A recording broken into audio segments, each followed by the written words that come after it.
Welcome to the Yellow Spider Media Business Spotlight podcast, a chance for business owners to discuss what they do and what makes them special. Today's guest is Kath Darlington, Chief Executive of Scott Partnership, a B2B marketing agency in England. Morning, Kath. Welcome to the Yellow Spider Media Business Spotlight podcast. Good morning, John. Nice to speak with you. And you, as always. So let's get straight into it. This podcast is a chance for you to promote your business. So can you explain exactly what it is that the Scott Partnership does, please? Yes, of course. We're actually a business-to-business marketing and PR agency. We're based just outside of Manchester in Cheshire, and we've been established for more than 25 years. It sounds quite simple, but it gets a bit complex. We're a global company and we're specialists in life sciences, which is a very specialist niche, I guess, in marketing terms. But across the board, we have sort of three specialist areas of services. Originally, when we set up the business, our service provision was entirely PR and content, and that's still a very large part of our business, clearly in 2021, as we're looking at how people communicate and how people engage with companies. Content in whatever form and delivery channel is absolutely key. So it remains a huge part of our business. We also work very extensively in marcoms and social, just really helping clients to support their digital funnel. And our third area of business is really in a specialist area for science, which is customer voice, where we work directly with scientists to interview them about their experience of how they use technology to forward their scientific research. And we do a lot of work with those customers. That we do thought leadership, we do bylines pieces, we do videos, we manage product reviews for clients. So there's a lot of different support for clients. And why did you decide to only work with scientific clients? Well, I mean, it's a great question, John. Firstly, I guess serendipity. We happened to have a client in our early days who was based in the northwest of the UK, was owned by a global scientific company, and as a business we'd always started with a focus on international. That was the sort of lifeblood of the organisation. Secondly, with the portfolio of clients that we had that included science and non-science at the time, it was also really clear that there were huge barriers to entry for other agencies into scientific marketing. From our point of view, there's a very big terminology barrier with understanding the language of science and really what is required. So we specialised very quickly in that area because our clients were global. It de-risked the business because we weren't focusing on the UK only, and particularly we weren't exposed to any of those recessionary types of trends that you get in industries like construction. So we suddenly found ourselves servicing global markets with industries that were almost recession proof. Well, it's great to have a niche, isn't it? Because it gives you that focus and clarity on what you're going to deliver for your clients. And also it gives you a chance to really get to know what it is they need. Exactly. And, we work as a business in markets that are huge. They're worth billions and billions and billions of dollars. And a lot of our clients turn over themselves billions of dollars. But that said, the market for scientific marketing is small. Many people know each other, even though it's a global industry.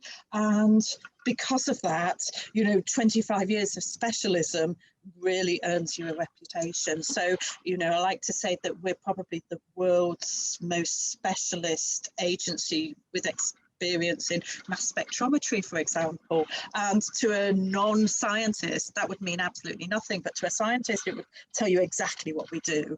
And because of that, it really becomes very easy to translate that knowledge very quickly into helping clients.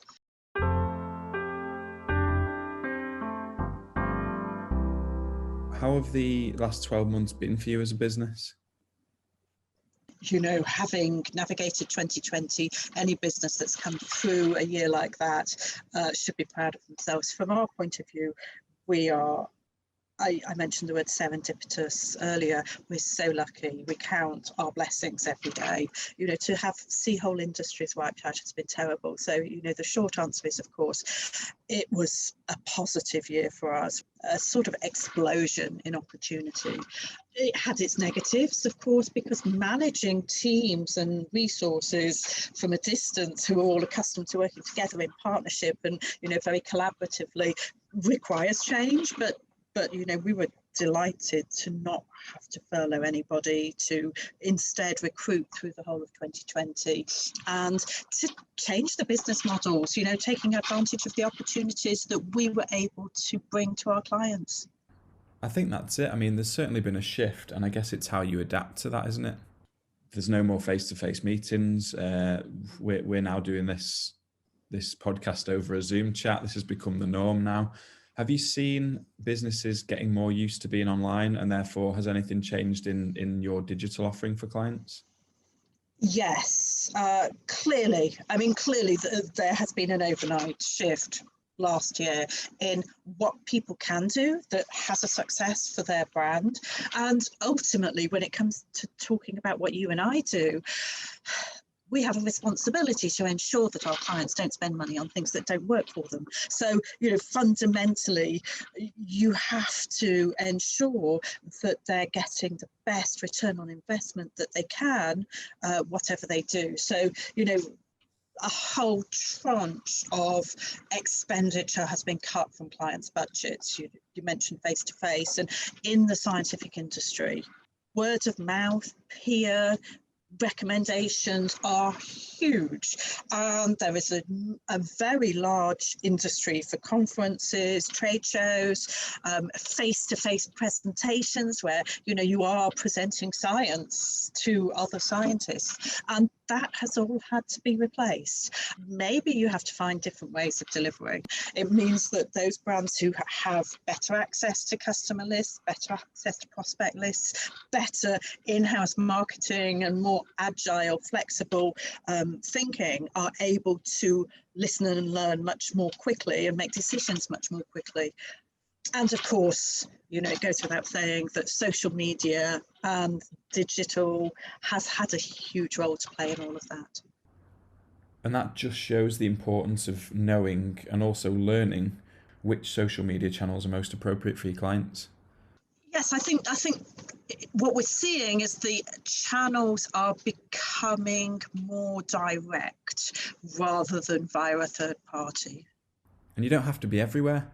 Again, it's about understanding your clients and knowing where they're going to be and getting that positioning right, isn't it?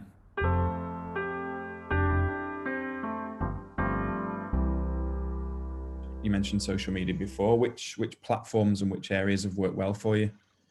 Well, so we're obviously in our very unique niche of scientific marketing, and currently, as of January 2021, there were really only 2 platforms that matter, maybe 3, but if I sort of narrow them down, LinkedIn, 100%. It's used by about 45% of the industry, and that sounds like a low percentage, but I would also say that in science, a lot of people don't use social media. So, for the 45% who are on LinkedIn, there's probably 40% who use no platforms whatsoever. So LinkedIn is by far the strongest platform in the industry I'm talking about, followed by, and not closely, followed by YouTube, which is a good platform for people to share content, and particularly to present this sort of peer content that we see so much of in science anyway. So YouTube is a far back runner. I guess about 10% of scientists are currently using it. And then I mentioned there might be a third, and that's Twitter, which is it's simply an amplification tool particularly for people who look at social media channels as really a way of self-publishing. So, Twitter is just another platform for them to use in that regard. The rest, Facebook, etc., really are what I would call vanity platforms. They don't really, back to your analogy of knowing where your customers are and what they're doing, they don't really serve a purpose. Ultimately, buyers, prospects are always looking for the best solution, not just the solution they know, but the best solution. And the companies that stand out are the ones that keep making sure that the market knows about that. So particularly, at times like this, when companies are going through a dreadful time, you have to recognize that the long game is getting there. Make sure your customers know what you're doing and make sure that they can buy from you as easily as possible. There's a quote, isn't there? I think it was actually attributed to Bill Gates, although I'm not sure he actually said it. And that's, if I was down to my last dollar, I'd spend it on public relations. Perfect. You heard me mention earlier, I feel we have a conscientious responsibility to work with our clients to make sure that they don't spend anything incorrectly. And the clues in the company name, the Scott Partnership, it's always about partnership. For us, clients who work with us, we hope will be working with us in 5 or 10 years' time, and that is often the case. And that's because we treat their money as if it's ours. Money matters. It matters to every business. And you have to take responsibility for your clients' budgets as well as everything else you do.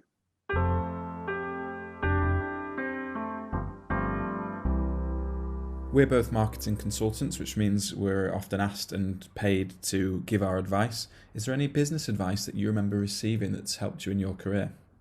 Firstly, be fearless. You only live once. Work is a third of your life, and it really, for most people, exists to fund the rest of their life.